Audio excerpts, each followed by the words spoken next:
Alright guys, I'll show you what I've been working on today. It's not really arcade related, but um, bought this fuel injection unit from Arizona Speed Marine. This is on a 63 split window Corvette.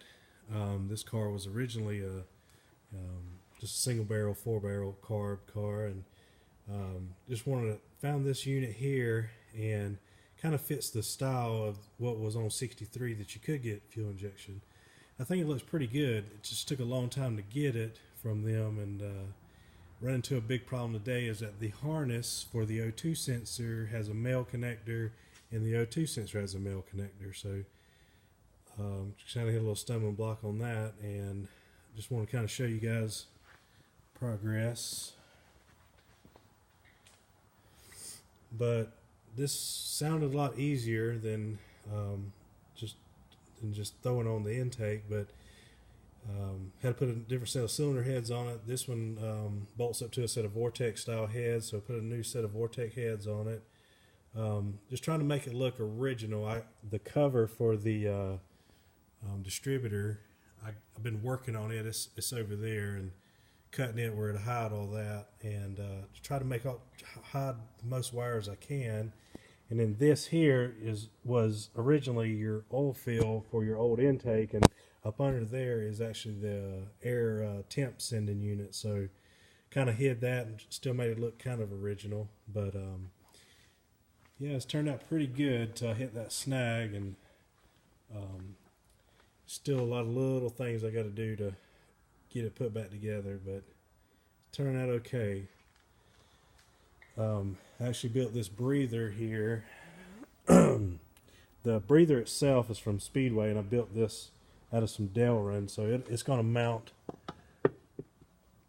kind of like this. I kind of keep hitting snags because this is the original set of valve covers that in the center, the Vortex heads are center bolt heads, and I bought the adapters to mount for these valve covers, and they got taller. So this is actually the second thing I've made for it, and I'm still going to have to do a little bit more cutting on it.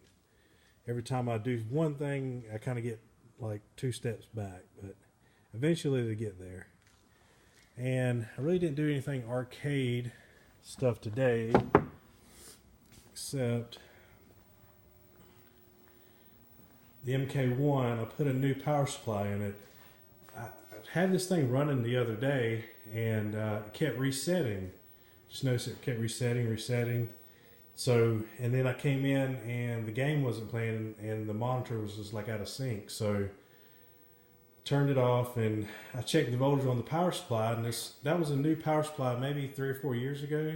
And I checked the voltage on the 5 volts, and it was like up around 7 volts. So I adjusted it back down, and I just said, well, I'm just going to get a brand new one, because I knew that thing was set at 5 volts. So just threw that one in the trash, put a new Suzo hap in it, and it seems to be running fine. I've been letting it run pretty much all day and hadn't reset once. So this is kind of the holding area in here until I can get some room built. And this thing here, I still haven't put it really up for sale, so it's kind of in here. I've been actually playing some of the games on it. And then I've been over here on this. I kept one of these cabinets for myself because I really like it, and I can just swap JAMA boards out of it. The monitor looks like crap, but I mean, this thing needs, I'm going to put laminate on it and give it a full attention on it. But this is a Primal Rage board, and as you can see there, everything is good on it except the character sprites. But one character sprite works, and I put it through tests, and I got a bad ROM, so that's the only thing with it. But everything else, I mean, it plays fine except that one, the character sprites. But one of the characters works, but I guess it's the ROM that controls the other characters is bad. So, and then I got this bootleg MK1 board here that I bought, and it was working, and when it got to me, it was not working. One of these caps, the leg had come unsoldered. I soldered everything back together. I went over this thing, reseated all the chips, reflowed some solder, and still not getting power. But on my test points, I can test 5 volts, and I can test 5 volts at these chips. I'm getting 5 volts everywhere, but still not powering up. So I took some advice, maybe try to crank up the voltage a little bit, and it's still not coming on. So, and then I've been testing some board, putting them in bags down here, and I've been testing some stuff up here. So, yeah, been pretty busy day. I actually had bronchitis all week, and it felt really good today. So, maybe I'm tired of being sick. So, but yeah, that's what I've been working on today, and just want to kind of give you guys a little update on what I've been doing. And I